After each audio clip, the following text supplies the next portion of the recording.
అందరికీ నమస్తే. సీదా హెడ్లైన్.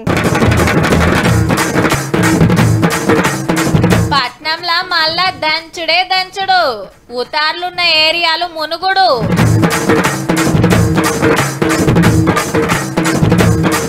బీఆర్ఎస్ ఆఫీస్ల రాజకీయ బతుకమ్మ, ఒక్కళ్ళు గిన యాద్ చేయలే కవితమ్మ.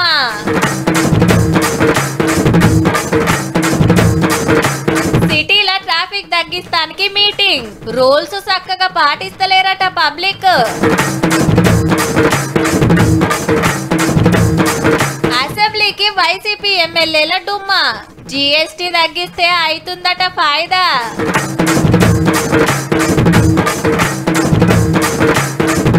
ఓట్ల దొంగతనం మీద ఇంకో బాగోతం, ఈ ఎలక్షన్ల ముంగట చేసిండ్రట ఆగమాగం. బట్టలారేసే గెరవి కూడా ఇస్తలేదు, పొద్దుగా లేదు, పొద్దుముకి లేదు, రాత్రి లేదు. ఎప్పుడు డ్యూటీకి వస్తుందో, ఎప్పుడు టోప్ చేసిపోతుందో తెలియకుంటుందబ్బా.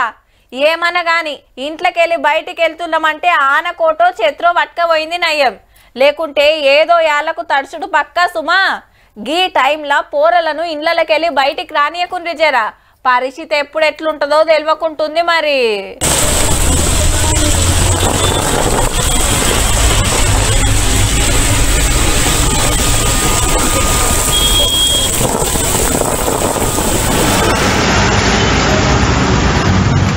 ఏహే ఎక్కడిది ఇయ్యాల కూడా సంపుడు చంపింది.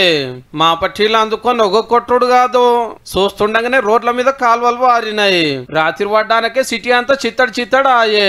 దాని మీదకెళ్ళి మళ్ళీ అందుకునే వరకు హైదరాబాద్ అంతా ఆగం. ఆఫీసులు డ్యూటీలకెళ్ళి ఇళ్లకు పోయేటోళ్లకు ఒక తిప్పల కాదు, తడుసుడు, ట్రాఫిక్ జామ్లు, రోడ్ల మీద నీళ్ళు ఆగకుండా హైడ్రా మున్సిపాలిటీ వాళ్ళు శాతరైన కాడికి తనలాడిండ్రు.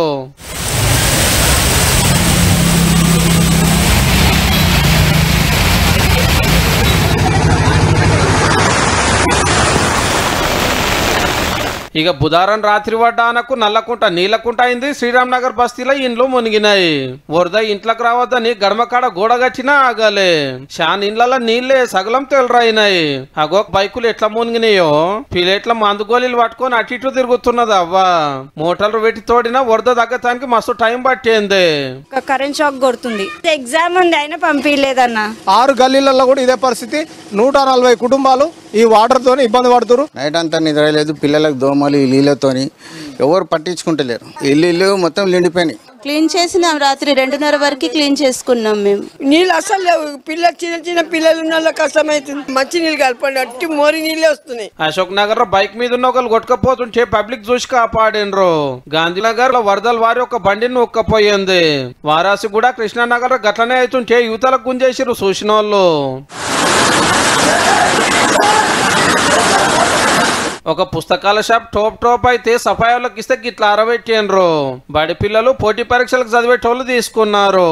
3 రిక్షాలు వచ్చిన నేల కాడేసిన మొత్తం ఎదుర్కొండ్రు గివే ఉన్నాయి. బేగంపేటలో ఒక కాలనీ మునిగితే మోటార్లతోటి నీళ్లు గుంజేసిర్రు. చెల్లాలర పెట్టిన బండ్లు తెల్లరైతే బయటికి తెచ్చి సాఫ్ చేస్తున్నారు. దోమలగూడలో కూడా మస్తు వరద. రాత్రంతా సుక్కలు చూసిరు పబ్లిక్, పొద్దుగాల గిట్లా ఉంది. కూల్ ఆటో కూడా రాలేని పొజిషన్ సిచ్యువేషన్ అయిపోయింది. లోపల వాళ్ళు మళ్ళీ ఇంట్లోనే ఉన్నారు. ఇప్పుడు చూస్తే వర్క్ ఫ్రమ్ హోమే చేస్తున్నామండి. మూసినాలకు ఆనుకొని ఇండ్లు కట్టే వరకు ఏమైతుందో అని బుగులు పడ్డారు. మొన్న మంగర్ బస్తీలో 2 కొట్టుకపోయిండ్రు కదా. ఇలా యాదాద్రి జిల్లా సంగం కాడ మూసి కాలువలో ఒక డెడ్ బాడీ దొరికింది. అర్జున్ అని గుర్తుకు పట్టిండ్రు. 60 కిలోమీటర్ల దూరం నూక్కపోయిందంటే వరద ఎంత రువాడి మీద వచ్చిందో చూడండిగా. వరద ఒడిగా వారినప్పుడు ఏమైతుందని అటు పోకుండ్రి జరా.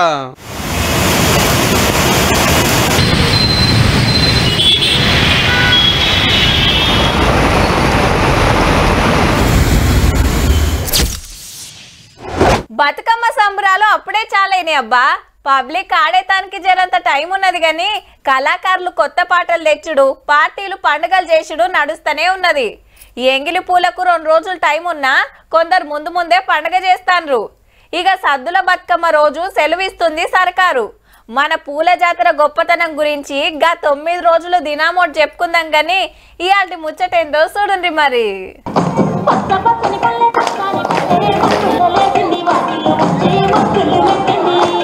బీఆర్ఎస్ భవన్ లో జరిగిన బతుకమ్మ పండుగకు సబితక్క, సునీతక్క, పద్మక్క, లక్ష్మక్క, ఉమక్క, సత్యవతక్క, కవితక్క వచ్చిండ్రు.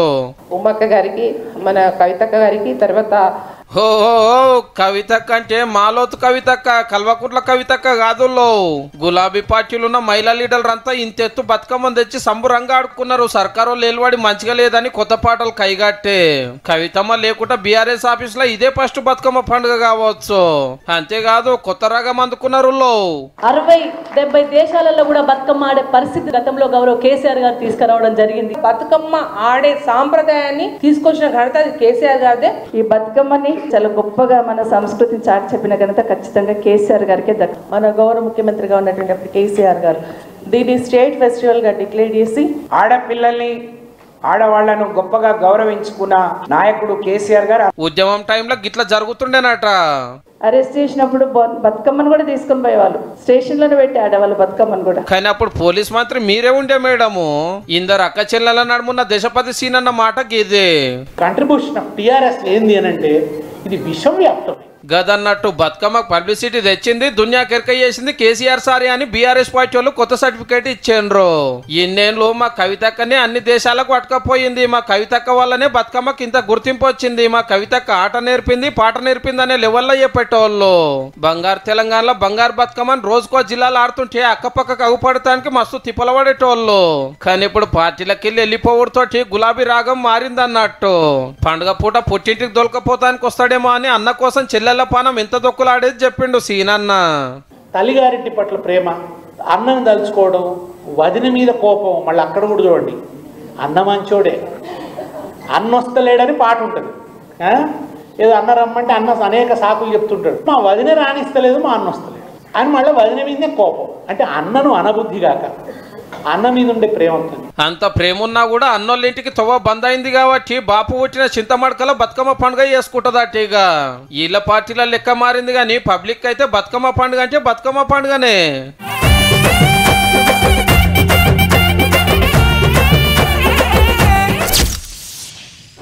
అబ్బా అంత దూరం పోయి లైన్లో నిలబడి ఓటేయాలన్నా, నాతో కాదురా నాయన, సాప్పుడు కాకుండా ఫోన్లో కొత్త సినిమా చూస్తా అని లాపర్వా చేసేటోళ్ళు ఇప్పటి ఉత్తమ ఓటర్లు.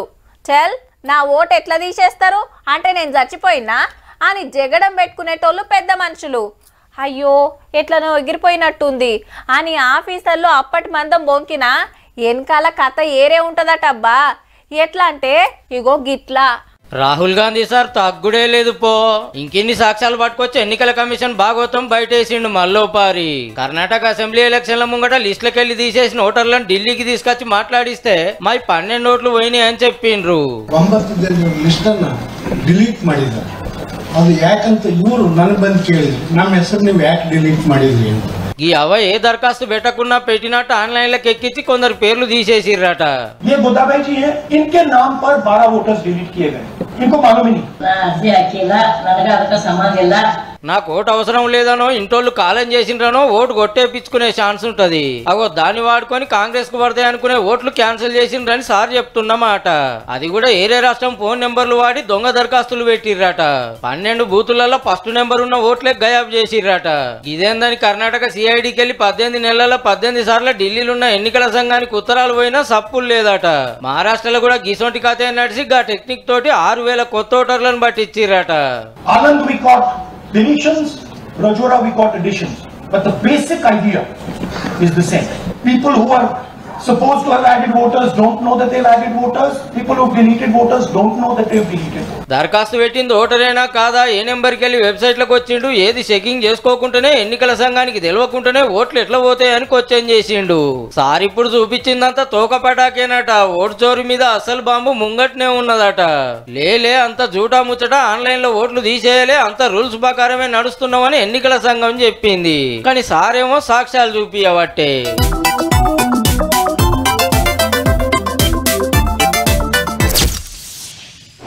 అది అట్లా ఇది ఇట్లా అని ఫేస్బుక్ లో కమ్మలు నింపినా, వాట్సాప్ లో వ్యాసాలు రాసినా, ఎక్స్ లో ఎంత నింపినా, యూట్యూబ్ లో పొంటల కమానం చెప్పినా ఆ వార్త టీవీలనో పేపర్లనో వస్తేనే నమ్ముతారు. ఎందుకంటే సోషల్ మీడియా అంటేనే పుకార్ల పుట్ట, అబద్ధాల అడ్డ అన్నట్టు తయారైంది. పతొక్కలు నెత్తి నెరిచిన తోపు జర్నలిస్టులేనాయన్లా. అందుకే చిన్నదో పెద్దదో అస్సలు మీడియాల వార్తలు రావాలని అందరు కాయిష్ పడుతుంటారు. ఇప్పుడు గీ ముచ్చట దేనికంటే మా బొమ్మలు టీవీలో చూపిస్తలేరు, మా మాటలు పేపర్లో రాస్తలేరు, మాకు మీడియా సపోర్ట్ లేదు, మా కొట్లాటకు పబ్లిసిటీ లేదని రామన్న మస్తు బాధపడుతున్నాడు. కూకే కొన్ని టీవీలు లైవ్ కట్ అవుతాయి, కొంతమంది రేపు రాయరు, నాకు తెలుసు. మనకి ఇవాళ మీడియా సపోర్ట్ లేదు. ఇప్పుడు ఇంతసేపు కెమెరాలు పెట్టారు కదా, ఎవరు చూపెట్టుతుంది. రాష్ట్రాల సంగతి రాయనుల సంగతి కూడా ప్రజలు ఆలోచించాలని నేను కోరుతా ఉన్నాను. తెలంగాణలో బీఆర్ఎస్ వర్కింగ్ ప్రెసిడెంట్ గారు మాట్లాడితే ఆంధ్రాలో వైసీపీ అధ్యక్షుడు జగన్ సార్ మాట్లాడుతున్నాడు తాపకోపారే. చంద్రబాబు నాయుడు మాదిరి ఎల్లో మీడియా అంతకన్నా లేదు. గమ్మత్ ఏందంటే రెండు రాష్ట్రాలలో రాజకీయ పార్టీలు పెట్టిన పేపర్లు టీవీలు ఈ రెండు పార్టీలయే. మనోళ్ళైతే ఖుద్దు పార్టీ హెడ్ ఆఫీసులనే టీవీ ఛానల్ నడిపియబట్టిరి బాజాప్తా. మరి ఇవి మీడియా కిందకి రావా ఎట్లా? లేకుంటే ఇంట్లో చూపించినా ఒకటే చూపియకున్నా ఒకటే, ఎవరు పట్టించుకోరని ఫిక్స్ అయ్యనరా.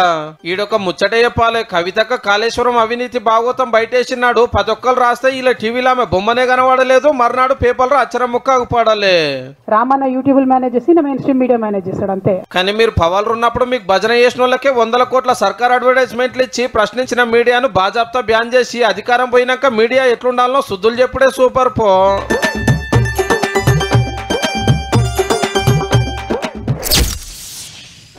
అబ్బబ్బబ్బా ఏం ట్రాఫిక్ రాత్రి ఇంటికి పోతప్పుడు ఆన దంచుడుకు తాంబేలతో పోటీ పడ్డట్టే ఉందబ్బా. 5 కిలోమీటర్లు పోతానికి గంటకు మీద పట్టబట్టే. ఇగగా హైటెక్ సిటీ, గచ్చిబౌలి, మాదాపూర్ ఏరియాలలోనైతే నెరి. మరిట్లా ఎన్ని రోజులు? ఎప్పటికింతేనా? హైదరాబాద్ లో ట్రాఫిక్ తిప్పలు తప్పిస్తానికి ఏం చేయాలనే మీటింగ్ నడుస్తుంది. గవర్నర్ జిష్ణుదేవ్ సార్ వచ్చి దీపం ముట్టించి చాలు చేసిండు. When I go back to my state, I will tell the chief minister to do it there also. ఆగనట Hyderabad ను చూసి నేర్చుకోమని సార్ సొంత రాష్ట్రం త్రిపుర సీఎం కు చెప్తా అంటున్నాడు. మునుపు గంటకు 18 కిలోమీటర్ల రూబడే ఉంటే ఇప్పుడు ఇంకో 5 కిలోమీటర్లు ఎక్కువయ్యే సౌలత్ అయిందట. ట్రాఫిక్ వాళ్ళు మంచిగా డ్యూటీలు చేసుడుతోటి. కానీ ట్రాఫిక్ వాళ్ళు దండలాడినా, టెక్నాలజీ వాడుతున్నా, కెమెరాలు పెట్టినా, సడకులు పెద్దగా చేసినా, ఫ్లైఓవర్లు కట్టినా, పొద్దుగాలనో పొద్దుముకో ట్రాఫిక్ జాములు అయితేనే ఉన్నాయి. సిటీలనే దినం 1500 కొత్త బండ్లు రోడ్ల మీదకి వస్తున్నాయట. మరి కావచ్చు కూడా. ఏ ఇంటి ముంగట చూసినా ఓ కారు, 4-5 బైకులు. ఇక అపార్ట్మెంట్ చూస్తేనైతే కార్ల పార్కింగ్ అనుకోరాదుర్రి. కొందరికైతే ఇంట్లో 4 ఉంటే 2 కార్లు, 4 బండ్లు. ఇట్లా అయినాకి ఏం చాలుతాయి రోడ్లు? మళ్ళా రాంగ్ రూట్లు ఉరుకుడు, సిగ్నల్ జంప్ చేసుడు, నో పార్కింగ్ లో బండ్లు పెట్టే వరకు అట్లా కొంత తిప్పలైతుంది అనేది పోలీస్ సార్ల మాట. ఇక రేపు సుధా మాట్లాడుకొని ట్రాఫిక్ జాములు తప్పిస్తానికి ఇంకేమి కమతులు చేస్తారో చూడాలే మరి.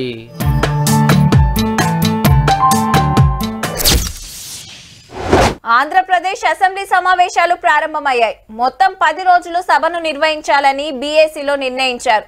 సభలో అన్ని విషయాలపై చర్చించేందుకు తమ ప్రభుత్వం సిద్ధంగా ఉందని ప్రకటించారు ముఖ్యమంత్రి చంద్రబాబు నాయుడు. ఈ సమావేశాల్లో పలు ముఖ్యమైన బిల్లులను ప్రవేశపెట్టే అవకాశం ఉంది. సర్కారోళ్ళు తప్ప ప్రతిపక్షం లేకుండా చాలా అయింది అసెంబ్లీ. అవు మరి వైసీపీ ఎమ్మెల్యేలు ఒక్కలిగిన రాలే. మా లీడర్ జగన్ గారికి ప్రతిపక్ష హోదా ఇస్తలేరు కాబట్టి అసెంబ్లీకే రామని సాఫ్ సీదా చెప్పేసిండ్రు.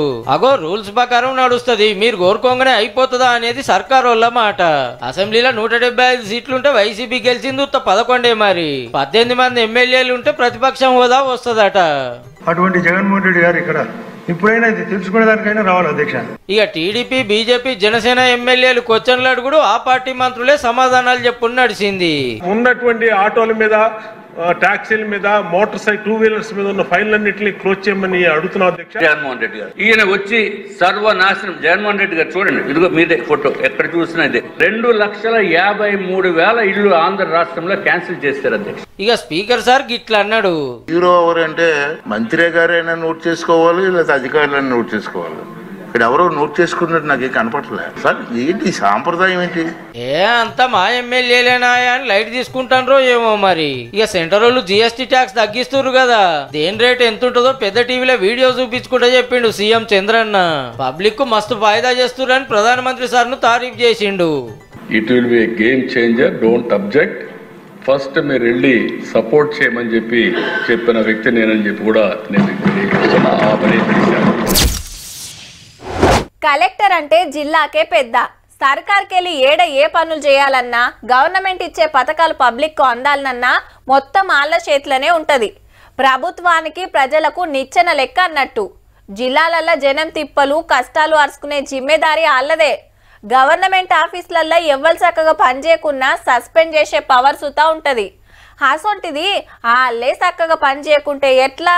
సిరిసిల్ల కలెక్టర్ సందీప్ కుమార్ సార్ కు అరెస్ట్ వారెంట్ ఇచ్చింది హైకోర్టు. గీ పెద్ద మనుషులకు సర్కార్కెళ్ళి రావాల్సిన పైసలు ఇస్తలేరట. మరి 16 ఏండ్ల కిందట మిడ్మానేరు ప్రాజెక్టు కింద ఇల్లు పోతే 7 లక్షలు నష్టపరిహారం అందలేదట. ఇప్పటికి కూడా సర్వే కరెక్ట్ గా చేయలేదని కొన్నేళ్లు కోర్టుల చుట్టూ తిరిగి యాస్టగొని 3 ఏండ్ల కిందట కేసు వాపస్ తీసుకున్నా గా పైకం అందలేదట.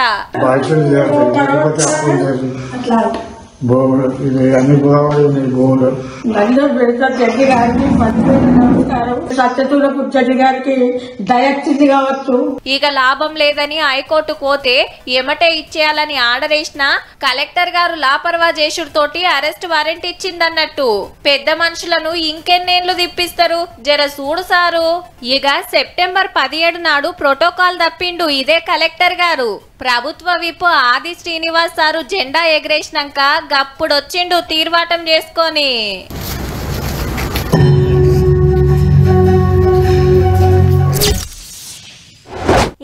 ఎక్కడిదబ్బా, నిన్న మోడీ సార్ బర్త్డే ఉంటే లీడర్లు, యాక్టర్లు, ఆటగాళ్ళు, పాటగాళ్ళు, కవులు, కళాకారులు పతొక్కలు శుభాకాంక్షలు చెప్పుడు, వీడియోలు పెట్టుడు జోరుగా నడిచింది. అన్నదానాలు, నెత్తురు దానాలు, పూజలు, పునస్కారాలకైతే లెక్కే లేదు. ప్రధానమంత్రి సార్ మీద పాయిరం గట్ల చూపించుకున్నట్టు. ఇక ఇంకో దిక్కు ఏం నడుస్తుందంటే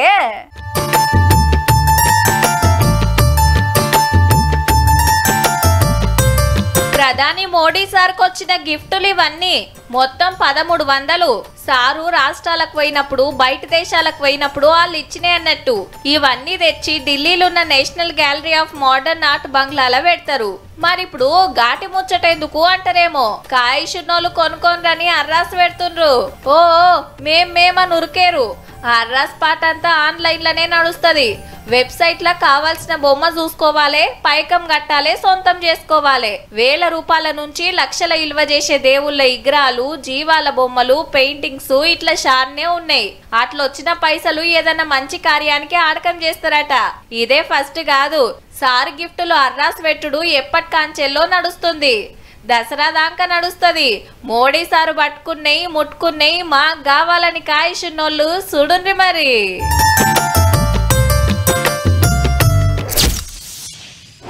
ఇయాల రేపు ఏ చిన్న శుభకార్యమైనా 1 నెంబర్ ఫంక్షన్ హాల్లా చుట్టాలందరినీ పిలుచుకొని డీజేలు గీజేలు పెట్టుకొని ధూమ్ ధామ్గా చేస్తున్నారు. అదనకు పైసలు లేకుంటే అప్పులు తెచ్చైనా ఖర్చు పెడుతుండ్రు కానీ ఇంటికాడ చిన్నగా ఎల్లదీద్దామనే ముచ్చట్నే లేదు. ఇక బిడ్డలు కొడుకుల పెళ్లి పెట్టుకుంటే పక్క ఏసీ ఫంక్షన్ హాల్ ఉండాలి, యాటలు దిగాలి, చుట్టాలందరూ గొప్పగా చెప్పుకోవాలి. మనమే ఇట్లా చేసుకుంటే ఇక లీడర్ల ఇండ్ల ఫంక్షన్ అంటే ఇంకెట్లా చేసుకోవాలి? అయితే ముఖ్యమంత్రి గారికి 2 కోట్ల చెక్ ఇస్తున్నది మిర్యాలగూడ ఎమ్మెల్యే లక్ష్మారెడ్డి సారోళ్ళ కుటుంబం. మొన్ననే కొడుకు లగ్గం చేసిండట. అయితే పెళ్లి సందర్భంగా రిసెప్షన్ కోసం కేటాయించిన డబ్బుల్ని రైతు సంక్షేమం కోసం మిర్యాలగూడ రైతులందరూ బాగుండాలా, ఆ రైతు సంక్షేమం కోసం మనం డబ్బులు ఇవ్వడం జరిగింది. గదన్నట్టు పెండ్లి విందు క్యాన్సిల్ చేసుకొని గా పైకం సర్కారోళ్ళకి ఇచ్చిండ్రు. రైతుల అక్కర్లు తీరుస్తానికి కొంత ఆసరైనట్టు ఉంటదని ఈ 2 కోట్లతోటి మిర్యాలగూడల 1,00,000 మంది రైతులకు ఒక్కొక్క యూరియా బస్తా ఫిరీగి ఇయ్యాలని రేవంత్ రెడ్డి సార్ను కోరిండ్రట. గవన్నీ మాకెందుకు, మా రిసెప్షన్ ధూమ్ ధామ్ గా చేయాలి అనుకోకుండా గిట్ల వ్యవసాయదారులకు ఖర్చు పెడుతున్నందుకు కొత్త జంటనికినా తారీఫ్ చేయాల్సిందే. మరి యూరియా కోసం చిన్న గోస్ అవుతుందా? రోజుల కమానం తిరుగుడు, లైన్లు కట్టుడు, సెంటరోళ్ళు పంపేది సాలక మస్తు తిప్పలు. కాబట్టే పైసలు పెడితే మార్కెట్ లో దొరుకుతుందో లేదో గాని మా నోళ్ళ ఆలోచన అయితే మంచిగున్నది కదా.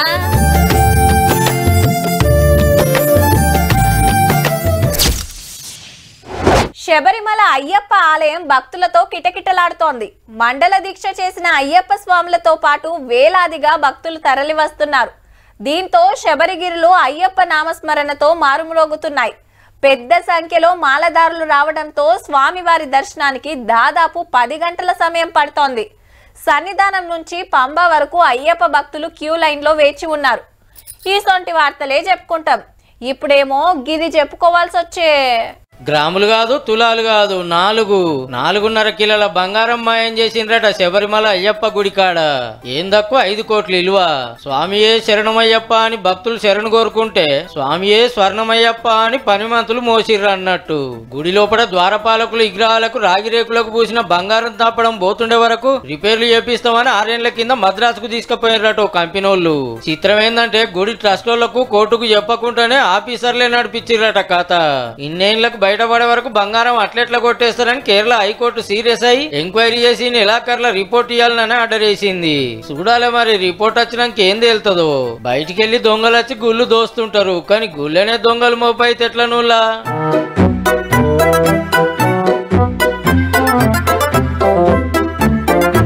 చూసిండ్రు కదా, ఇక ఇయాల్టి తీన్మార్ వార్తలు ఉంటా. మళ్ళా నమస్తే.